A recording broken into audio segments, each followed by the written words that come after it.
দেখুন বন্ধুরা কত সুন্দরভাবে আমি করেছি এটাকে। দেখুন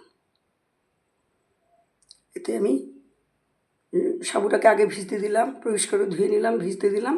তারপরে কী করলাম, তাকে আমি দুধ গরম করলাম, দুধটাকে বেশ ঘন করে নিয়ে সাবুটা দিলাম। সাবুটা দিয়ে কিছুক্ষণ রেখে তারপরে আমি কী করলাম না, কিশমিশ টিশমিশ আগে আগে দিলে কী হবে, এই তো এখন গরম চলে আসছে না, আগে আগে দিলে কী হবে না, কিশমিশটা টক ছেড়ে দেবে, ওর যে ইয়ে ভাবটা আছে ওটা ছেড়ে দেবে। কারণ আমি নারকেল দিলাম, কাজু ভেজে নিলাম, ভেজে নিয়ে নারকেল টারকেল দিয়ে আমি এটাকে এইভাবে করেছি।